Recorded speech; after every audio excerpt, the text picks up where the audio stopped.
Oh, hello everyone. It's Susie, Crypto Granny here. The date is the 2nd of October, 2024, and the time in Europe is right on 3 o'clock in the afternoon. Wow, what can I say about the last couple of days? Amazing. Sometimes I have to sit back from the market and take a look from a very objective point of view, but also just because I don't send stuff out to you, I'm always working, as you know, looking at this market all the time, and crikey, just when you think things can't get any worse, now we have this horrible war in the Middle East, and Iran declared war on Israel yesterday. So it's really quite bad. There's about 90 million people in Iran, which is a lot. They have a very young generation of people as well. Probably they have quite a lot in the armed forces, about 1 million people in the armed forces. In Israel, 14 million people, pretty small. You've got to be worried about that, particularly if Russia comes in and America keeps backing Israel. It's really, really quite concerning. But I'm very surprised the stock market is holding up as well as it is. A matter of fact, the stock market's not selling down as much as crypto, which is just absolutely ridiculous. Anyway, everyone, I hope you're all well, looking after yourself, looking after your beautiful children, your beautiful partners, your beautiful animals, and please look after other animals in the world just to make this a better place, this world. Um, yeah, so very interesting what's happening in markets at the moment. And the US dollar is still at 145, which I'm just gobsmacked. But clearly, with war risk, people are getting out of risk markets, and we can see that with crypto, and to a lesser degree, equity markets, and they're buying the US dollar and going into bonds, right? But even bonds are selling off as well in the long end because of obviously Fed rate cuts of 50 basis points, and that's going to steepen the yield curve. Okay. So yeah, grab yourself a cup of coffee. Got a lot to talk about today. Probably be a long podcast, this one, because I try to do quite a lot of stuff in the podcast. So let's have a look at what we've got here. I always have to get what I put down. So grab yourself a cup of coffee wherever you are in the world, and let's go through this stuff. So this says it all at the moment. War risk, as we can see now. On Twitter today, someone came out and said, Bitcoin for this year, and I'm still with Bitcoin at 125,000 by the end of the year. And according to their predictions, and this is not bad, I think it's pretty good. They're saying that Bitcoin should be 100,000 by the end of the year if we look at past information and average gains. And I think that's my view, 125,000 for sure.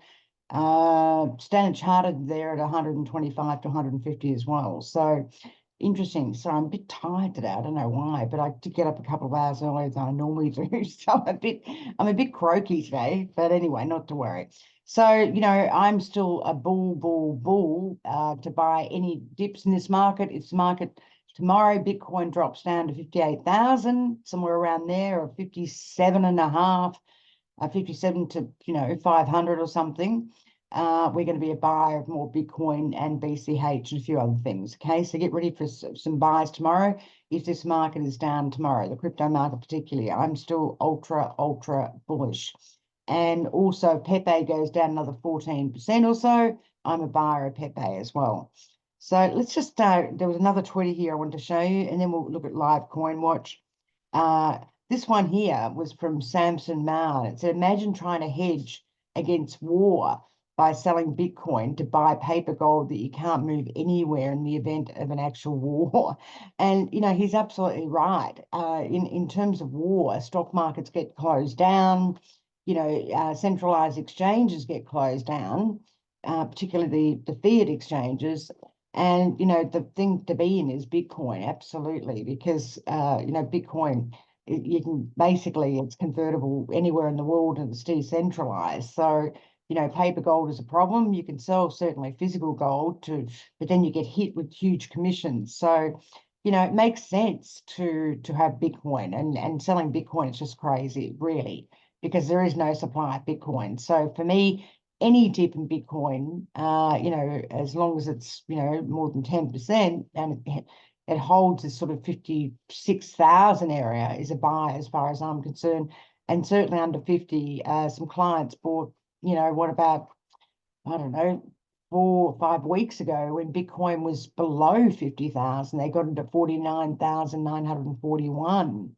So I don't believe it'll go down there. I really don't. There is no supply, and all the AUMs and the ETF funds are putting more and more Bitcoin on all the time. So let's go to live coin watch. I'll just pause this for a minute, and we'll go to live coin watch.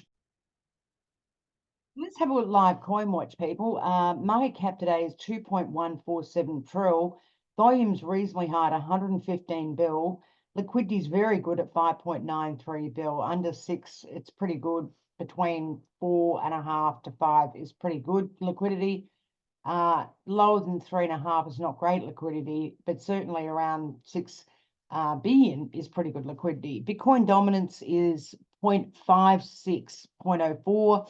XRP dominance 1.55, Ethereum 13.36, Tron going up at 0.622, Link is at 0.32, Solana 3.14, and BCH 0.2893. Now Bitcoin's at 69.08 as we speak. If it gets down to about 57.5, something like that, I'm a definite buyer of Bitcoin, okay? Ethereum is at 2433, down 7%, and underperforming Bitcoin. Binance 544, Solana 144, XRP 0.58. Now they've got a big meeting next week, apparently, with the SEC, October the 7th. Dodge 0.105, Tron 0.154, ADA 0.3481. Negative stories about ADA, just not performing, not getting the network fees, not getting the accounts, and I don't like ADA at all, okay? AVIX 2577, love it. What else we got there? Link at 10.98, very cheap. BCH very cheap at 3.14. Dot very cheap at $4.14. Near 4.78. Litecoin 63.32, and Pepe down 15% at 9.49. Certainly, Pepe goes down another 15% tomorrow. We're going to be a buyer of Pepe as well, okay? So tomorrow I'll be looking to buy probably Bitcoin, Pepe, BCH, and probably Fetch as well, ASI, which is just an incredible story. Fetch is down 12% today, another 10% will be nice to pick up some Fetch as well. So, again, I'm ultra bullish, and any dip in this crypto market is to be bought. We haven't even seen the highs of about 3 years ago of over 3 trill, and the market is cheap as chips, cheap as chips. So let's go back to the video and take it from there. And let me see if you've got the right share here. Bear with me for a minute. Here we go. What have we got? Share. And we've got the video. There we go. So, yeah, I mean, Bitcoin is the place to be, certainly. So we have seen with the war, obviously Iran declared war on Israel. The oil price has gone up, and it's about 73 bucks at the moment. It did get towards 75, but that was Brent, not WTI. And, this is renewed risk premium, certainly in terms of commodities where there's a war risk. Absolutely. This Middle Eastern war is getting worse, and it is very concerning, I have to say. Gold certainly went up, but also the energy stocks went up within the equity market. And I was surprised by that because, you'd expect the equity market to come down with a war risk initially, and then as the war goes on, because everything's destroyed, that everything's going to grow again. But the equity market is really, really priced for perfection in the US, and they just keep buying it. It's beyond sensibility now where the market is in terms of valuations, and they just keep buying it, which doesn't make a lot of sense to me, because now the Fed is in an interest rate easing mode. So, we did see that a lot of the oil stocks and certainly energy stocks have gone up higher. We're seeing in China, the economic situation over there is quite bad, and there's been a lot of stimulus put into the market. China's GDP and growth are terrible at the moment, and we're seeing the US economic situation come off quite quickly as well. I think there's even a risk this month that the Fed could ease 50 basis points, and That wouldn't surprise me at all. I certainly called the September easing of 50 basis points rather than 25, and I do believe the Fed needs to go again. Current interest rates are killing people. You know, credit card debt is through the roof. I mean, it's unbelievable. The Americans are not saving. They're living beyond their means. Plus, the US dollar is so, it's still overbought, the US dollar, and it should be much lower than where it is. I mean, the point is the US is easing rates, they're cutting rates, whereas Japan is actually increasing rates. And if you have that interest differential as well, it's going to be very bullish for the Japanese yen and very bearish for the US dollar, okay? And certainly the US debt position, the public debt of nearly 40 trillion, debt's going up every 3 months, a trillion, but we're not even talking about that as well. We're talking about private debt, which is 120 trillion, right? So, you know, it's pretty bad. And we see the fundamentals in the US terrible. Okay, absolutely terrible. We do find that there is a lot of softening in the labour data figures. People are not hiring, and it's an absolute shocker. And we find that in technology, people are getting put off, you know, so in high tech and that sort of thing. Also, we had some home sales figures out. They weren't good. They were negative. You know, some of the indicators for retail sales and home sales have been quite negative, and US consumer confidence is at all-time lows. And as I said, credit card debt basically hits new highs, but also people are not paying off their credit cards, okay? We do find that Metaplan, a Japanese investment company, has been buying more and more Bitcoin. They bought another 100 of Bitcoin, and they're heading towards 1,000 units of Bitcoin. We find also Fidelity was out there buying quite a lot of Bitcoin as well as BlackRock. But, you know, again, Metaplanet, which is the Japanese company, is following the similar strategy to MicroStrategy, who, you know, obviously now have got about 252,000 of Bitcoin. So people are just going to keep buying Bitcoin. And once there's no supply, and we're getting to that stage right now, you know, you don't need to be a rocket scientist to work out that the next you know, thing they're going to go to is BCH, okay? It makes absolute sense to me, and we just have to hold and wait. Often the market takes a while to wake up. As I said, MicroStrategy is the largest corporate holder of Bitcoin globally in the world, and they're holding 252,000 units of Bitcoin. And interestingly enough, MicroStrategy's stock in the last 5 years has gone up 4,500%, and Bitcoin hasn't gone up as much. It doesn't make a lot of sense, does it? The stock market, again, they use, you know, the shares with a forward price earnings ratio, right, for goodwill going forward, a PE ratio where you pay 20 or 180 times your revenue. Whereas the crypto market does not do that, okay? And that's why Bitcoin went up less. And as I said, Fidelity are buying more Bitcoin, and now they've got something like about 220,000 of Bitcoin. So, yeah, people are just going to keep buying Bitcoin. And, you know, as I said, tomorrow, if there's another dip, we're going to buy more Bitcoin, okay? There was an interesting thing about AI, and we're very close to AI because we're invested in AI with ASI, mainly Fetch and a few others. And it says that AI is appearing in every educational industry and healthcare, agriculture, shipping, and everything else, right? And, you know, it's going to revolutionize the world, and it's already done that. And that, you know, basically is also bullish for cryptocurrency as well as Bitcoin, because it's, you know, decentralization of everything.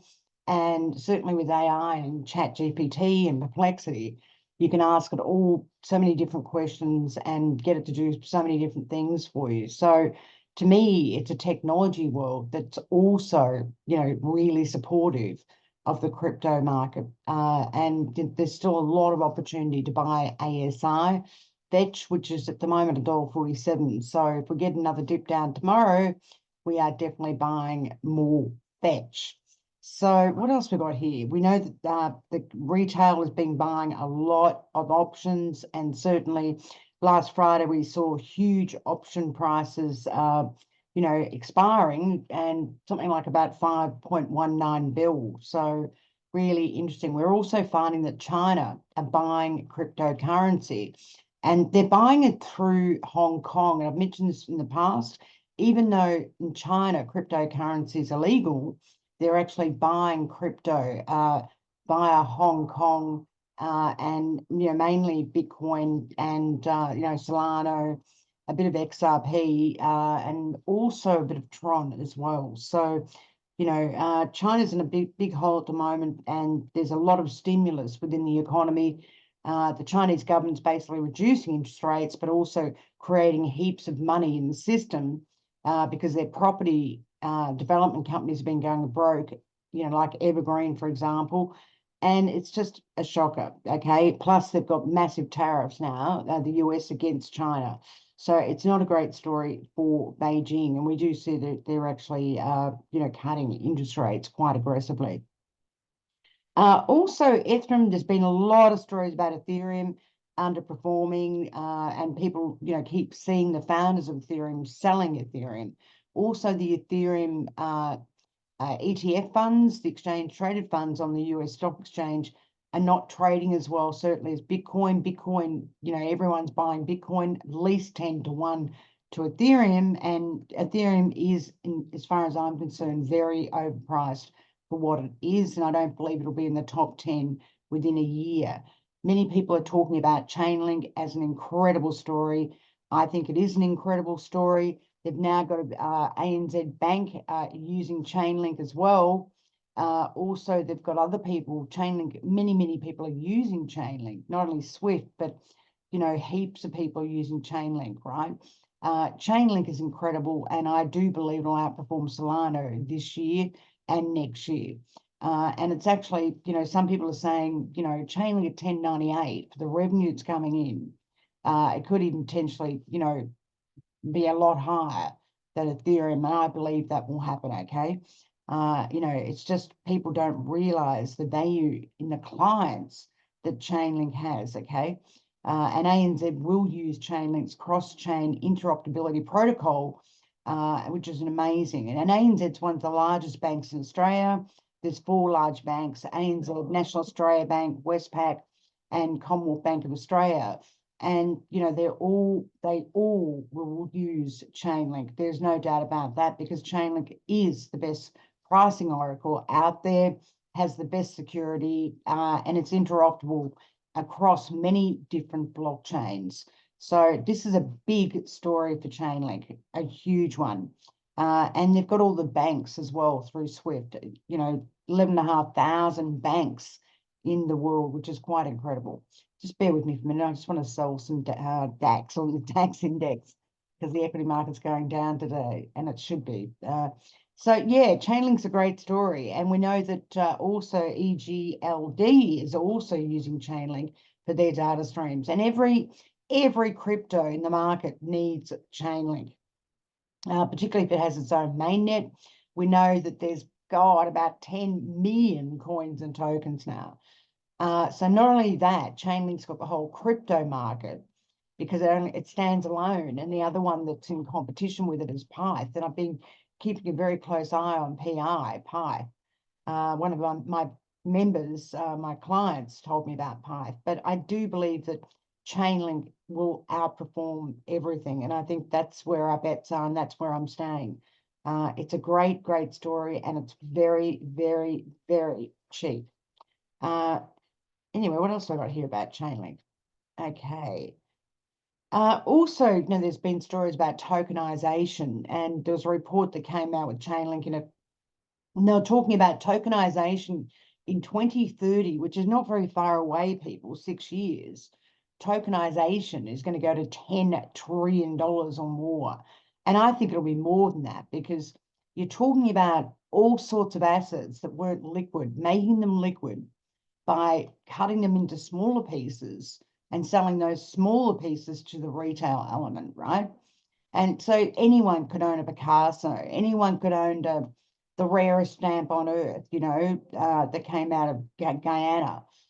Anyone could own, I don't know, a Da Vinci, but you put up $5 or 10 and you can have an ownership in something. And tokenization is huge for Chainlink. Seriously. Now, Ripple should have been there, XRP, 5 or 6 years ago. They completely missed the boat. Chainlink is, working with some of the biggest credit card companies in the world, like Visa. I mean, it's an incredible story. And the coin is just too cheap at 10.98. If that went onto the equity market, you get 4,300% return within, 2 years. Seriously. Just that the crypto market is still in its infancy. It's still a baby in the woods, so to speak. So, yeah. Now, also Chiles, if you hold Chiles, some of my clients still do from investment portfolio number 5, apparently there's going to be an airdrop of Pepper Chain, which is not Pepe the Mimi. And that's a great story. So apparently people will get that airdrop. It was made in August. And, it's a very good story for Chiles. So Chiles, I think, is about 8 cents. I am keeping an eye on it, but we don't have it in our investment portfolio number 7 because we believe there are other coins like AI that are going to do very well. Not that I'm saying Chiles won't. I think Chiles should be valued at $3.50, and at 7 cents, it's very, very cheap. CHZ, right? It's got its own blockchain and engages sports teams, entertainment teams, and all sorts of teams. And it is getting bigger and bigger. And a lot of people are actually trading the fan tokens, and that's something I'd like to have time to do too. We're working on a great, guru spreadsheet to do that. And so as soon as I get that, we'll be looking more at fan tokens and all sorts of things. So Chiles is trying to expand, diversify its system. It's doing all the right things, and it is a great story. And at 7 cents, Chiles is seriously, seriously cheap. As I said, I have a valuation on Chiles in the next couple of years to be $3.50. So it is very cheap. People watch soccer. People love soccer. It's mainly in that industry for sports. And, in the last World Cup, which I absolutely love, oh, it was fabulous. I love it. They got something like a view of 5.6 billion people out of 8 billion. So Chiles is a great story. But again, when we bought Chiles, that was 5 years ago, right? We made really good money out of it, and then we sold it. And we're not sitting in our current investment portfolio number 7. It's not that I'm saying we won't buy it, but there's better or cheaper alternatives that have got better stories, and we've only got so much, a pool of money, right? We only got so many things that we can buy with our pool of money. So for us, it's about relative value. What's going to perform the best, in that set? What sector is going to perform the best, number 1? And within that sector, what's the best coin within that sector? Now, we know that DWF are buying Fetch, ASI. It is a no-brainer, Fetch. I'm telling you guys, my valuation on ASI is about $10.50. And if you get there very, very quickly, okay? ASI is a bargain. It is cheap, cheap, cheap. As I said, my valuation is $10.50, and if we can get some at $1.35 or something, happy, happy days, man. Happy, happy days. So what else we got on this? Let me just have a glass of water. So we know DWF Labs is buying, which is a big client. I think they're, what's that guy's name who owns that? Oh, I can't remember his name now. But anyway, he's very well known. Tim Dreyfus. Is it Tim Dreyfus? Or something like that. Oh, okay.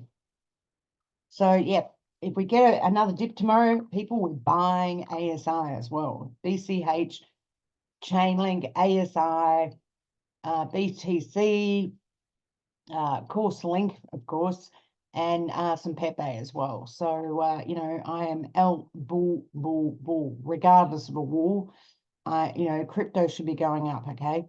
That's for sure. Now, FTT, if you're still holding this one, I'm holding a little bit, went up about 60% to $2.70 because it looks like they're going to pay back their money to us clients at 118%, which is weird because why don't they just pay us back what it's valued at? If your crypto is valued at, 200%, then they should give you back 200%. But anyway, it looks like the money's going to come, but we're supposed to get it last year, and it looks like we won't get it until the end of the year. So you've got to register people. So I've already registered and everything else. So very interesting. What else we got here? There was a story about XRP. Yep, they're 1 billion out of their held XRP that comes out every month, and what came onto the market was about 800 million. So every month we're seeing that happen with XRP. Unfortunately, comes out of escrow, and they keep issuing $1 billion into the market, and that's going to go for the next 5 or 10 years, right? Unless they retire or burn the debt that they hold. And that would be the best thing for XRP if they burnt about 45 billion of XRP, right? And they need to, because XRP will continue to underperform. There's no reason to be in XRP anymore. It's lost its competitive advantage. When we look at something like a Chainlink or even Tron, that is doing every day on its exchange. Tron one day did, golly, what was it? It was something crazy, $120 billion of turnover on their platform. Tron is making a fortune, and at 15 cents, it is a joke. But if we compare that to an XRP is not making anything, right? In a day of trading XRP, Tron is a killer, and it's unbelievable. Also, Chainlink have got a client that came out of Europe, and that client was Taurus, and that's a great story for them as well. Many people are using Chainlink, and the valuation is just too cheap. Even Bitcoin Wrap is using them for proof of authority. I mean, Chainlink can do proof of reserves, proof of authority, and everything else. There's a lot of negative stories about ADA because it's got no clients, it's not making any money, and I am very, very bearish. ADA, this guy reckons ADA is going to go to 15 cents. I reckon it's going to go there too, maybe 5 cents. I would not touch ADA with a barge pole. Anyway, guys and girls, yes, there was a Bitwise came out with XRP ETF. That's going to be very interesting because Ripple's going to appeal the SEC on October the 7th, okay? So this is going to be very interesting to see if the ETF is allowed for Bitwise, but also this appeal with the SEC is just going on. And seriously, I'm jack of it, because XRP with that environment, $1 billion comes out, 1 billion units of XRP every month, and then people buy it, and then depending on what the market's doing, they sell it on market, right? It's just going to depress XRP constantly. So anyone holding XRP is crazy. I would not. Just like Stellar, I've never liked it. People like XLM as well. I've always hated Stellar. It was a bad rip-off of XRP's network.